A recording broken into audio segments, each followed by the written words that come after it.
Hola, ¿qué tal? ¿Cómo están todos? Buenos días, buenas tardes o buenas noches, como siempre digo, dependiendo del horario en el que estén viendo este video.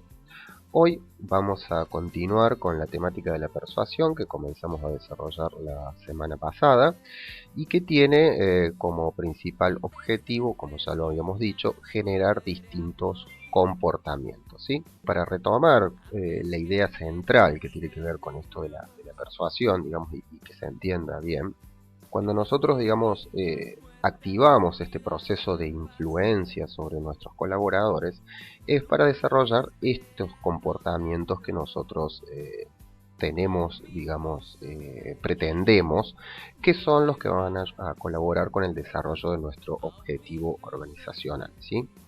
Ahora bien, también es importante entender esta temática de la persuasión desde el punto de vista del sentido de la pertenencia. Porque no solo se trata de estimular el desarrollo de un comportamiento favorable hacia la organización, lo que sería netamente la persuasión, sino también que el desarrollo, digamos, de diferentes mensajes, de diferentes metodologías que vamos a utilizar nosotros en comunicación, ¿sí? Lo que además logra es desarrollar el sentido de pertenencia, es decir, persuadir no es solamente convencer, sino también dar un marco de inserción, ¿sí?, a nuestros colaboradores. Y en este marco de inserción tiene mucho que ver con este sentido de pertenencia, puesto que al nosotros compartir una cultura, compartir objetivos, alinear a las personas, digamos, dentro de estos objetivos generales de la organización y dentro de estos objetivos estratégicos de recursos humanos, lo que estamos dando también es un marco, ¿sí?, para el desarrollo del sentido de pertenencia, es decir, esta comunión, esta puesta en común y esta adhesión que nosotros buscamos, que no es la obligación, digamos, que por ahí se desarrollaba también en el apunte se ve, sino que nosotros lo que buscamos es esta adhesión.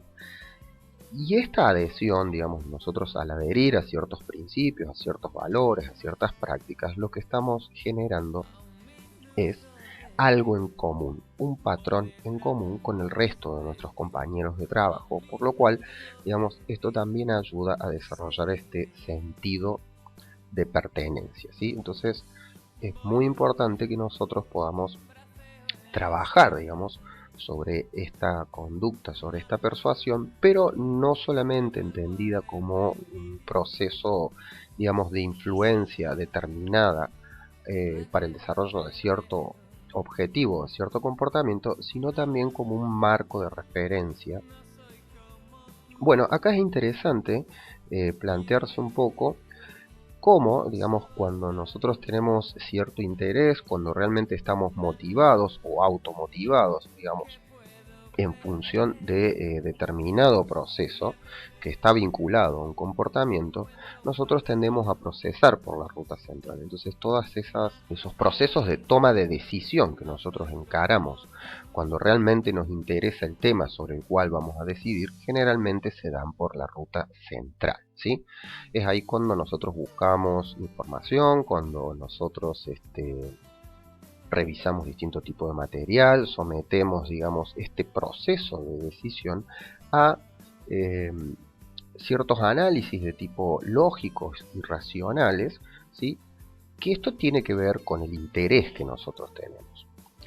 ¿Qué es lo que sucede como resultado de este tipo de procesos? Y el resultado es que las conductas son más estables, ¿sí?, porque hay un convencimiento interno, porque hay un proceso, ¿sí?, de análisis interno, y ese proceso de análisis interno incluye nuestros valores, ¿sí?, nuestros juicios, que lo vimos, el tema de los juicios, nosotros lo vimos en la unidad número 2, y cómo estos juicios, ¿sí?, cuando nosotros realizamos estos juicios de valor, alteramos el futuro. ¿Por qué? Porque estamos decidiendo optar por un camino o un objeto o una carrera y no por otra. Entonces eso nos va a modificar todo lo que es nuestro devenir.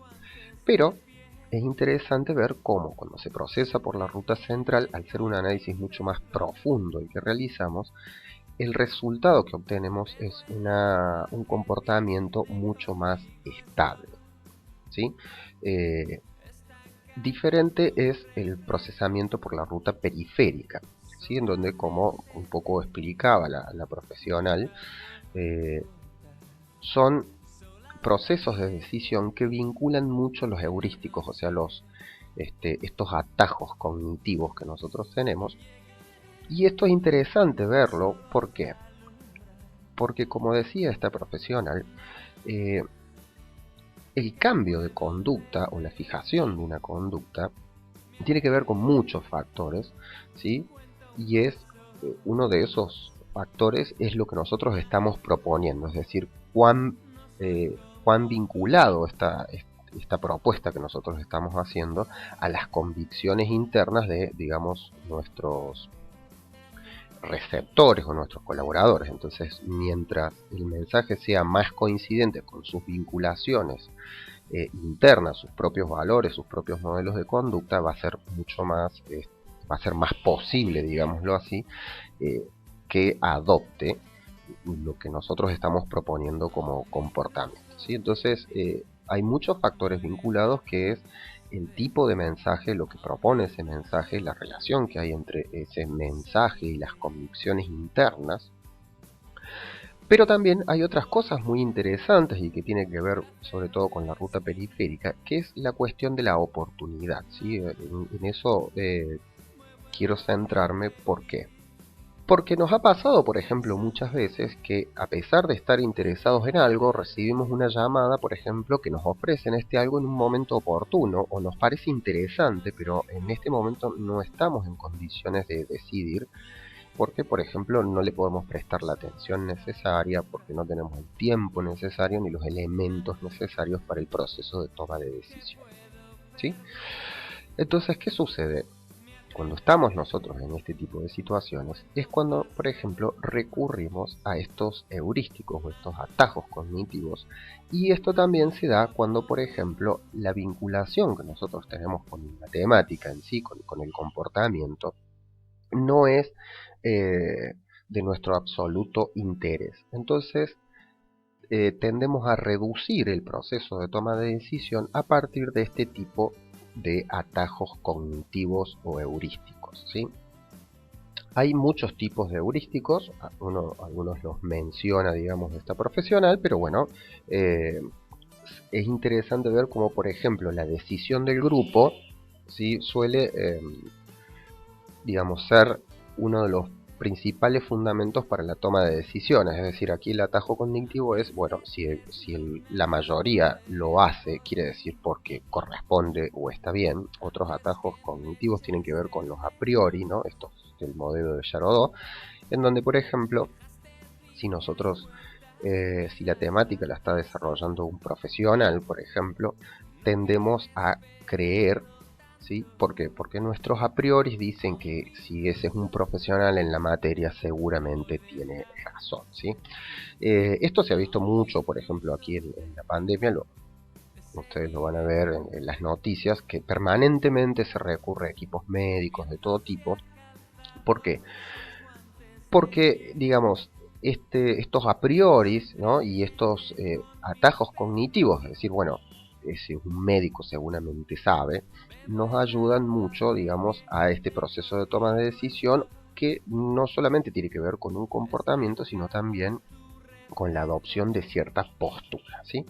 Pero para nosotros, digamos, en comunicación interna, es muy importante que nosotros tengamos en cuenta no solamente el mensaje y las condiciones de recepción, sino también el ámbito en que se producen, ¿sí? ¿Por qué?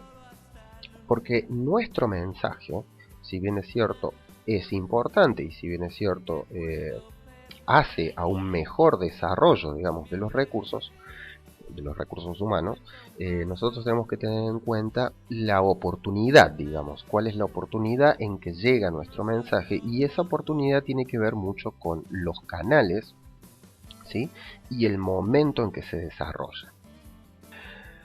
Porque, por ejemplo, si nosotros pensamos en una planta industrial, ¿sí?, en donde hay turnos regulados por horarios y donde hay, por ejemplo, una línea de producción, la atención que nosotros vamos a tener en ese momento de los colaboradores quizás no sea la óptima como para desarrollar todo un proceso, digamos, de difusión de algunos de los parámetros que nosotros queremos que se adopten como conducta. Entonces, por ejemplo, en este tipo de espacios o en este tipo de momentos es en donde generalmente en las campañas recurrimos a estas rutas periféricas, ¿sí? Es decir, si por ejemplo nosotros estamos hablando de seguridad e higiene, o por ejemplo nosotros estamos lanzando una campaña que tenga que ver con la cultura, vamos a desarrollar distintos medios de comunicación y distintos espacios de comunicación en donde en cada uno de ellos va a prevalecer alguna de las dos rutas, ¿sí? Entonces, por ejemplo, si nosotros dictamos una capacitación y hemos dispuesto un espacio apropiado para ello, las personas tienen el tiempo necesario para ello, no están apurados porque no es que tienen que volver a la línea de producción o tienen que atender clientes que están esperando. Entonces ahí va a ser mucho más fácil trabajar sobre lo que es la ruta central, ¿sí? Y luego en el puesto de trabajo, en los pasillos o a través de diferentes medios, si nosotros podemos, por ejemplo, complementar ese mensaje a través de la ruta periférica y podemos incluso utilizar ciertos atajos cognitivos comunes, pero la idea es que ambas rutas se complementen, ¿sí? Es decir, ¿por qué?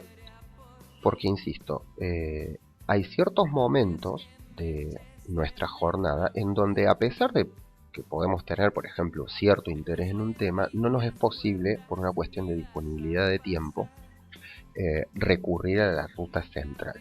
Sí, en estos casos, sí, por ejemplo, podemos ver un póster con un llamador que nos refuerce, ¿sí?, este mensaje. Entonces, un poco la idea para las distintas campañas, como ya vamos a ver ahora más adelante, es poder combinar, ¿sí?, ambos recursos, ¿sí? O sea, en realidad combinar recursos que estimulen ambas rutas, tanto la central como la periférica.